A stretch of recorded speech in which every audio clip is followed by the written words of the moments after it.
Thank you very much for being with us. This talk is part of a series of talks that we are having with people that we say are inspiring us for a better world. And you are appreciated for this, and welcome with us. Thanks for the invitation, Cesar. It's great talking to you. Thank you. So a brief introduction, and if you want to compliment, please feel free. So Elke is a political and social scientist, and she works in areas such as European studies, political culture, political sociology, adult development, and its relevance for politics and society. And Elke is the co-founder and managing director of the Institute for Integral Studies, and she's also the director of the Center for Integral Politics, and she's the project coordinator of the Leadership for Transition program. You want to complement anything? That's correct. I think you mentioned the most important things. And the combination of them is, I think, what made my trajectory over the last years and the last decade, actually. Yeah. You know, I lived in Freiburg for 4 months. I live in Freiburg, yes. Yeah, you are in Freiburg, and I lived also in Freiburg in the 80s. Okay, did you? Yeah. Great. It's a nice place to live. Yeah, I like it. So, you founded this Center for Integral Studies. Could you tell us why do you found the center, what it is, and a bit of the history and the reason of existence of the center? Yeah, with pleasure. So you're referring to the Institute for Integral Studies. I think it was founded in 2008 by a group of, let's say, like-minded, mostly young integral researchers and practitioners. And I could say that we share two things, essentially. One is a common vision about integral, and one is a common frustration, at least at the time. And the frustration was about that more or less all of us somehow wanted to write some kind of academic qualification thesis, mostly doctorates. And we wanted to do so based on integral thinking, because as I guess you know, once you've discovered this integral universe, anything less than that is usually profoundly unsatisfying and insufficient. But at the same time, at least at the time then, back in 2008 or before, it was still quite difficult to, well, Ken Wilber says, marry sense and soul, so to speak, at least in an academic context. So that was our joint frustration. And the joint vision is to do research and scientific inquiry based on an integral way of thinking and a much broader, wider, deeper approach that essentially also embraces inner dimensions beside the outer dimensions that we're all so familiar with, and their numerous interrelations. And also, we think that it's important to do so with a strong purpose, with the purpose of serving the larger common good, because we see that a lot of science nowadays seems to be quite, well, far away from any visible purpose. And we think it's important to bring this back in. Well, what are we actually doing here, and what is it good for? And so we created IFIS as a container for this endeavor, as a community of integrally informed researchers and practitioners who share this vision and at this purpose. So that's our story, essentially. Yeah. And so we have to focus on our conversation. It would be very nice to know more about all the things that you do in the IFIS, but I'd like to go directly to integral politics. And so you are the director of the Center for Integral Politics. What is integral politics? What's the relation of the integral and the IFIS and the integral in the integral politics? So please tell us a bit about the vision behind this, the integral politics and the definitions. And so again, the history of your work on integral politics? The sound was a bit bad, so you asked about the connection between IFIS and the Centre for Integral Politics now. So because so yeah, well, essentially that's my personal interest. As I said, we have founded IFIS as a network of people coming from different disciplines, and political science just happened to be my discipline. And so that was my strong interest to anchor that more visibly in IFIS also, and to create a space and a container for integral political work and integral political analysis. So that's my part within IFIS, so to speak. Mm-hmm. And could you explain for the people that are here what is integral politics? Would you explain for people why is it so necessary today? Yeah, so to start with a really small question. Yeah, we hold that integral is a new paradigm, right? It's a new mental model. It's a new operating system that is qualitatively different from the ones that we are used to. In other words, the modern and the postmodern paradigms. And it is not only different, but it has a larger embrace than those current paradigms. It transcends and includes them in structural regard and in substantial regard. And as you probably also know, several scientists have described this as an emerging new worldview many decades ago.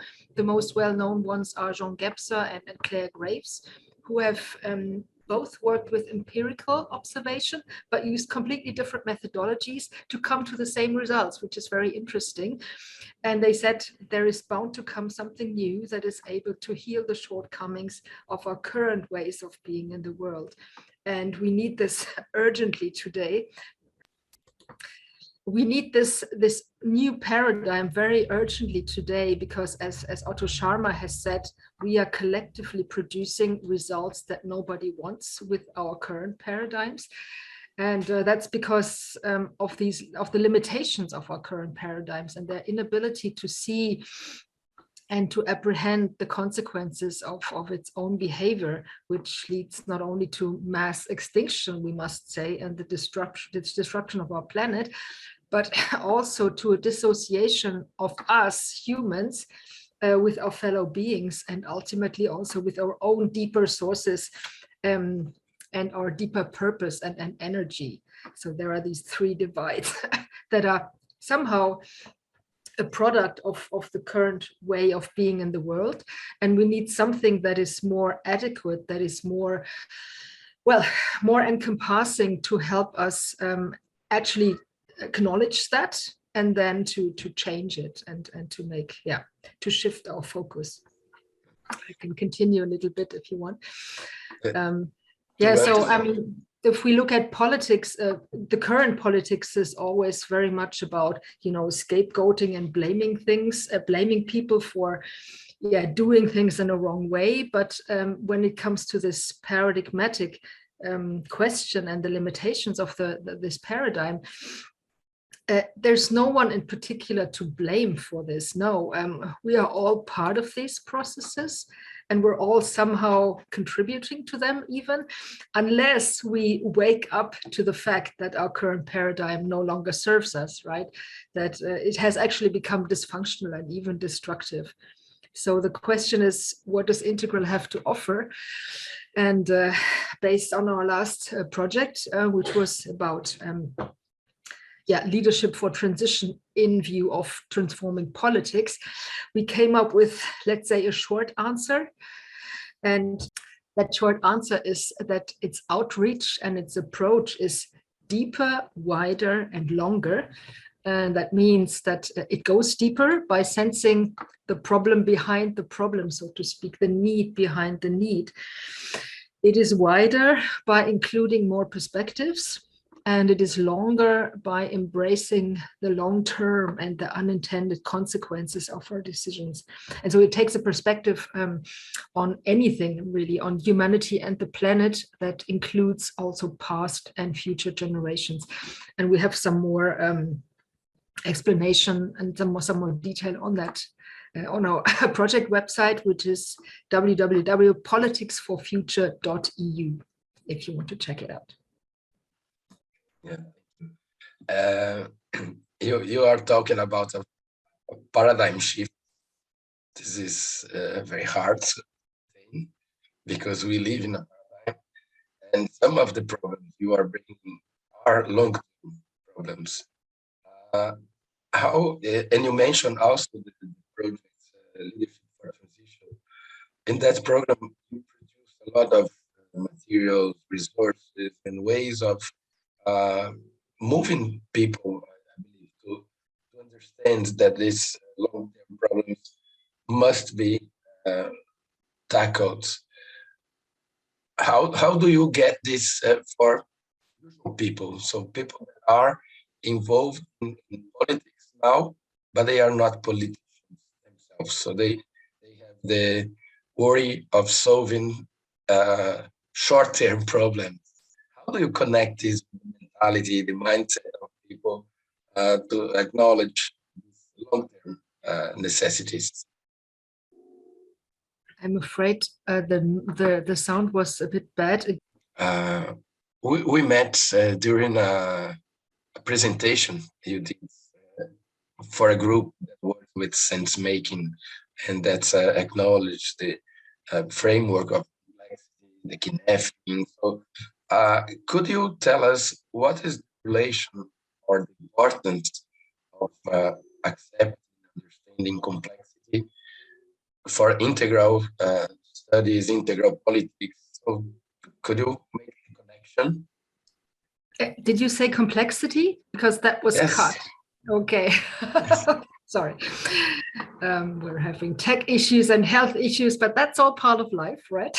So, yeah, I mean, you mentioned a very important topic there when it comes to integral. And I think the simple answer would be complexity is a fact of life. And the more you acknowledge it, the more adequate your responses will be, right? It's a fact of life, but then not every human mind, so to speak, is able to grasp it. If you take the example of children, that's very obvious. They need time to develop an adequate understanding of the complexity of the world. They start off with a rather, limited, self-centered, or even egocentric point of view. That's even a scientific term for it, egocentric. It's not an evaluation, it's a description of what's going on there. And then they're going through a gradual, year-long process of what Piaget calls decentering, right? Which means being able to take their own self as an object rather than being identified with it. And when they can take it as an object, they can reflect about it. They can take a critical distance. They can see other people's perspectives as independent of their own one, and they can start to develop something like empathy and so on. So that process has been described very detailed and very nicely by Jean Piaget. But then there have been other researchers who carried on this exploration, and they found that we see the same structures of sense making, of increasing levels of complexity in the sense making about reality also in adults. And that depends on how far they have come in this, let's say, eternal emergent process of differentiating and integrating more complexity. So the idea is that, complexity is an element that is built into really the integral paradigm and its conception of reality. And by definition, the integral operating system is more complex, or it aims to be more complex than its predecessors, in that it sees more, it understands, and it acknowledges different levels of complexity in all areas of life, or in all quadrants, as Kim Wilber would say. So maybe I can give an example from my own work about Russia, or maybe some more explanation first. When I mentioned this deeper, wider, longer approach, it's always about including more than we have done so far. For example, also blind spots, traumatic experiences, and what Integral would call shadow aspects of things that we don't usually see or want to see or even want to recognize. And yet what goes on underneath the surface level, what goes on these deeper levels, if we take the iceberg model, and we know that very well, that's often what determines how things actually work on the surface level. So it determines when we come to politics, how functionally politics and democracy operate. So my work was on Russia, pretty much on Russian political culture, on the transition process in Russia, and the question how and to what degree a society is willing and committed to confront difficult periods of its own history, which is one of those deep shadow aspects, right? If you don't address it. So that directly determines the quality of politics in the present. And because it determines the degree to which the society is reflexive, self-reflexive, to the degree to which it can become tolerant and displays and can display a sincere compassion for any kind of more marginalized topic or people, for instance.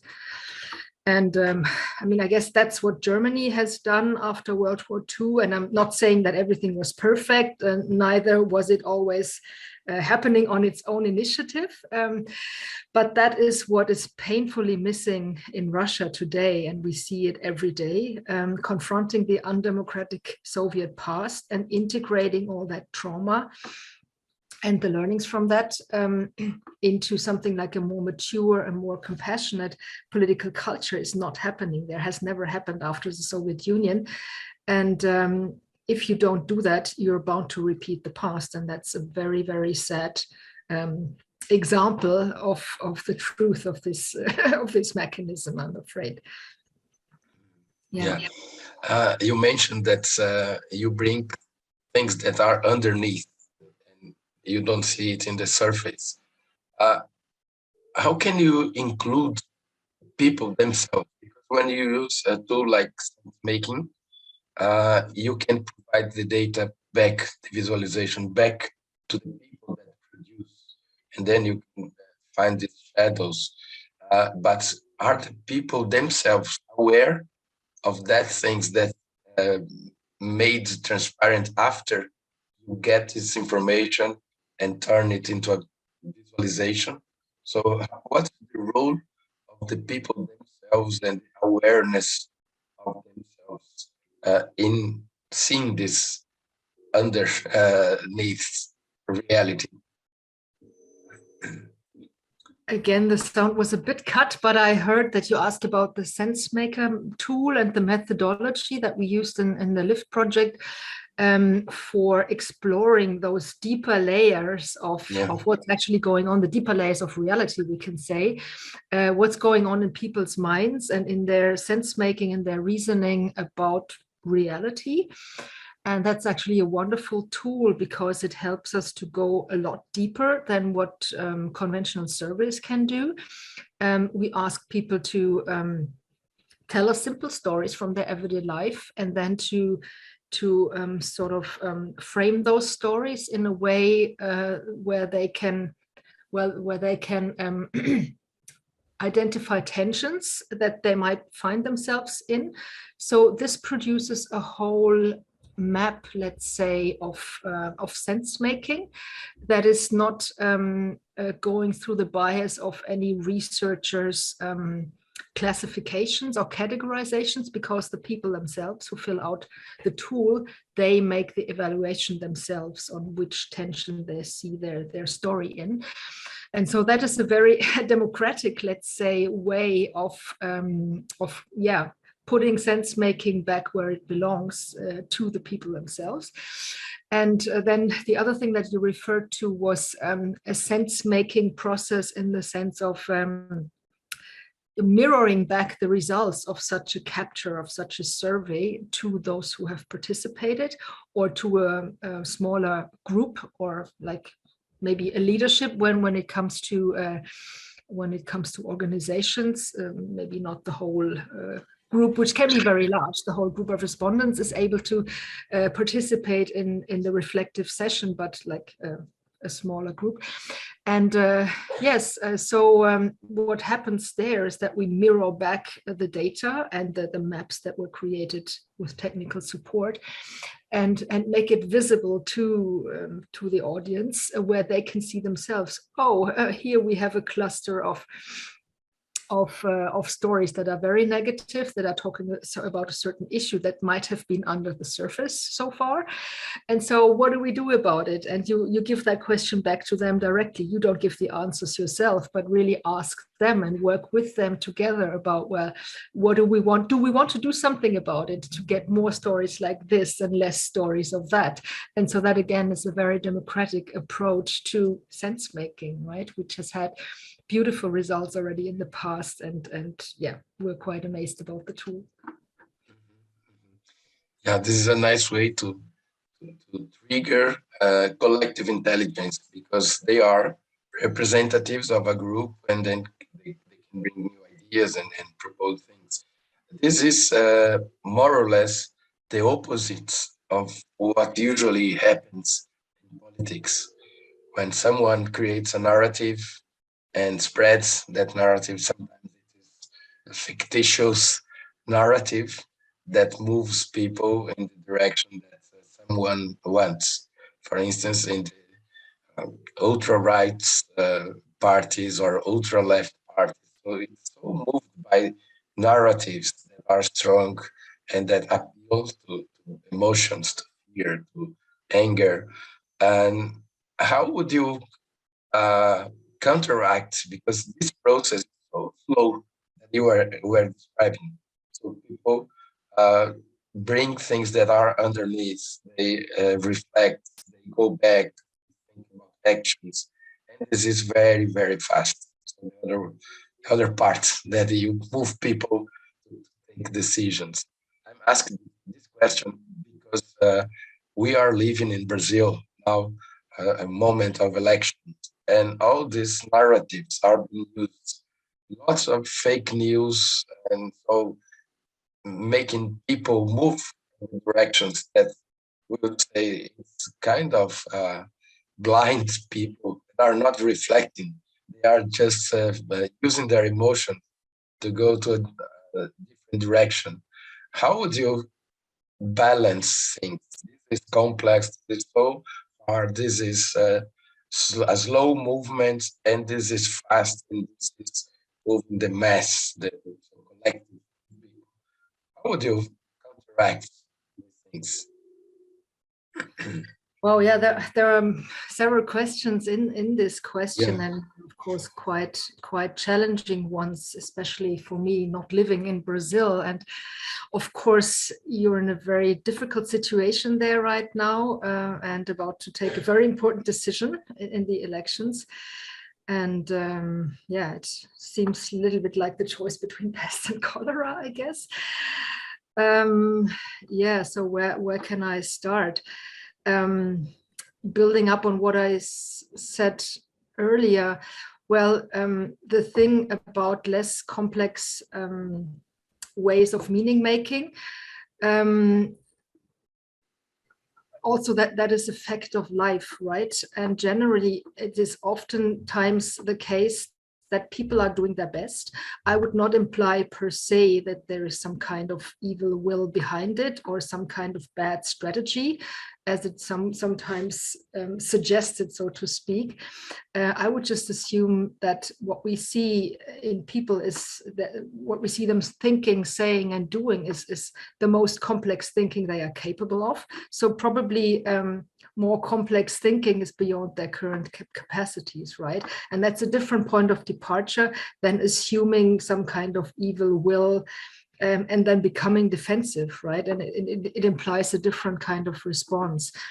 And Ken Wilber once said, because he wrote this interesting booklet about Trump and the post-truth world, about the polarization in the US, which in fact, he doesn't blame Trump. He blames the green liberal camp for ignoring the needs of the Trump supporters, right? And so he says compassion is the only legitimate emotional response to less complex ways of cognitive and emotional functioning, because that's the best people are capable of, as a rule, right? So extremist parties, in a way, are a good example for the impact that low levels of complexity or low levels of processing capacity can have on a social and a political level. But I wouldn't really start by trying to counteract this in any direct sense, but rather really starting by acknowledging that it's a fact of life. Excuse me. Because people are where they are, and that's how far they have come in their development. And of course, it is under-complex from a more complex perspective, because it ignores a ton of other legitimate needs and concerns, but that's what it is. And yes, so what can we do to counteract these tendencies ultimately? I think the simple answer is to raise the dominant level of complexity of thinking by educating people, teaching critical thinking, and also more mature ways of dealing with one's own and others' needs and emotions. And by the way, you might know the meta-modern approach to politics, which explicitly puts that on the agenda to educate critical thinking and so on, even though it's quite banal in my sense.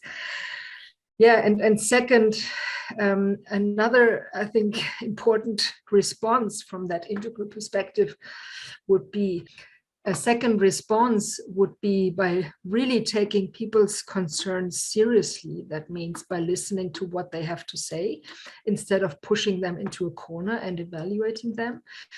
And we know that serious, deep dialogue is always a transformative experience, and for both sides, right? So there's a huge playing field for integralists there. To move to change the keys. How is it going in other countries? Because this movement of capturing emotions, it's happening. For instance, we saw now in other countries how the extremist movements are gaining room in other countries. And you had recently a meeting to map the ecosystem of integral politics on different countries. And I saw it, and it seems that different people in different countries are using different strategies to enter in the politics and to change things. Could you talk about different strategies that people are using in different countries? Yeah, so that's again a wide topic. What we looked at in the Leadership for Transition program was what we call pioneers of a new way of doing politics. And that's actually quite a huge spectrum of strategies that we have observed. Somehow depending on what kind of system we're talking about, like what kind of political system we have in the given country. For example, we found huge differences between a country like the UK, where you have this majority voting system, and it's very, very difficult to found a new party and to have any kind of impact with the new party. It's almost impossible, right? And if you compare that to other countries countries like the Nordic countries, Scandinavia or Germany also, where we have a more proportional system and a different kind of political culture, which is more, let's say, more cooperative. It's still competitive in a way, but it's more used to building coalitions of, you know, somehow finding arrangements to get majorities and so on. And depending on this, where you are on this spectrum, we see different strategies in terms of people trying to implement change within the system by, you know, making small twists and transformations and micro shifts where they are, versus coming up with a whole new, well, let's say, a whole new idea of a new system, like a parallel polis. My colleague from the UK, for instance, has this term of a parallel polis, which came originally from Václav Havel in the Czech Republic. But like trying to build something completely different, which is more collaborative, which is more participatory, which listens to the people on the ground, and building that up independent of existing structures, and hoping that in this way you can reach more people that so far would have never, you know, thought of themselves as political or having any kind of impact, and to thereby sort of give them an idea of agency, right? We have something to contribute and to decide in our local context, and to thereby micro shift the political culture. And both strategies are valid, right? It depends on the context you're in, where you see the most effective acupuncture points, so to speak. Thank you very much. I think this is a good point for us to end the interview. I think it was a nice contribution for us. So it shows it's complex, no easy way, no shortcuts, but I acknowledge your contribution. Do you want to add something? Well, I guess I would like to thank you for your work also. It's so important to have integral pockets of thinking and of doing politics in this context in Brazil nowadays. And I really cross my fingers that you are able to make some change there and yeah, maybe build some bridges based on a more comprehensive, inclusive way of thinking. So I wish you all the best for that. Keep going and don't lose your humor above all. Thank you very much.